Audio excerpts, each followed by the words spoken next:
Muy buenos días, el día de hoy vamos a hablar sobre las sociedades romanas o las clases sociales romanas, ciudadanos y no ciudadanos.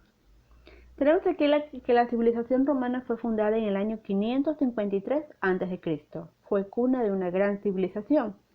Dentro de estas clases sociales tenemos a los patricios, los plebeyos y personas esclavizadas. Los patricios eran propietarios de tierra, dueños de la casa, de los animales y también de las personas esclavizadas. Ellos podían participar de la política. Al ocupar los cargos más altos dentro del gobierno, tenían diferentes privilegios, tanto sociales, económicos, políticos, culturales e inclusive militares, y eran hombres libres. Los plebeyos era el pueblo que estaba compuesto por pequeños comerciantes y artesanos. Poco a poco estos adquirieron una igualdad civil y política, junto con los patricios, y también eran hombres libres.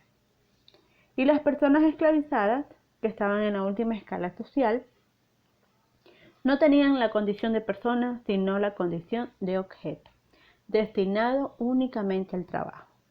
Correspondía a los hijos de personas esclavizadas o también a los prisioneros de guerra. Sus amos podían darle la libertad, pero también podían asesinarlos. Cuando sus amos le daban la libertad a las personas esclavizadas, estos eran llamados hombres libertos. Estos hombres libertos podían ser comerciantes, generaban un poco más de economía y también por algún tiempo ellos inclusive podían conseguir el derecho de ciudadanía, más no el derecho de ciudadano, porque el derecho de ciudadano solamente lo tenían los nacidos en Roma.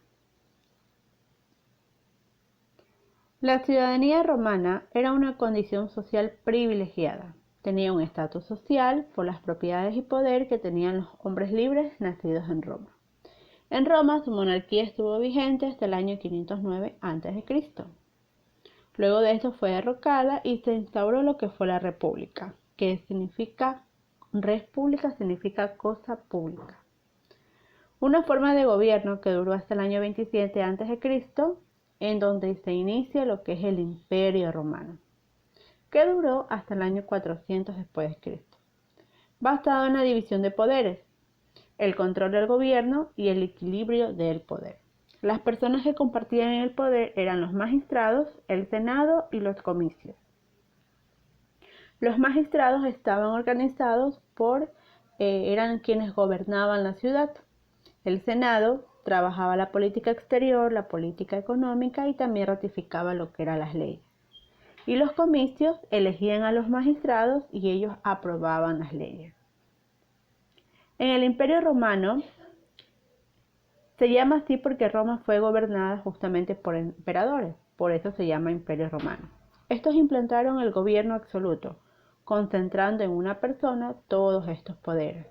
¿Cuáles eran estos poderes? El político, el administrativo, el religioso, el militar, el económico. Todos estos poderes recaían en una sola persona, que era el emperador.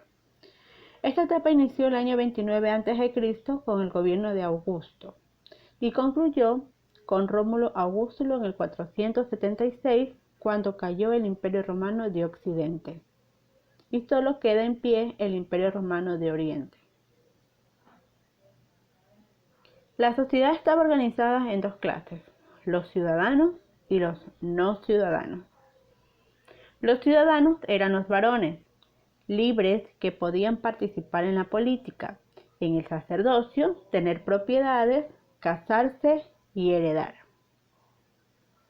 Y los no ciudadanos eran los hombres libres o personas esclavizadas. Recuerden que las personas que estaban esclavizadas podían obtener su libertad, eran llamados hombres libertos, podían tener la ciudadanía, pero no podían ser ciudadanos. Y también las mujeres son consideradas no ciudadanas. Ellas carecían de los derechos de los ciudadanos y se dedicaban a actividades agrícolas o actividades domésticas. La sociedad romana era una sociedad patriarcal, o también llamado la sociedad del pater. Las mujeres, al no ser ciudadanas, estaban impedidas de participar en la vida política. Debían casarse obligatoriamente, satisfacer sexualmente a sus maridos, criar a sus hijos e impartir en ellos los valores de los buenos ciudadanos. El adulterio femenino era severamente castigado. Cuando eran solteras dependían económica y legalmente de sus padres. Y al casarse, su marido era quien decidía inclusive hasta sobre su propia vida. Es más, cuando estas mujeres quedaban viudas, ellas podían simplemente regresar a sus padres o simplemente era su hijo quien veía por ellas y ellas tenían que obedecer ya sea a su padre o ya sea a su hijo, porque era una sociedad patriarcal.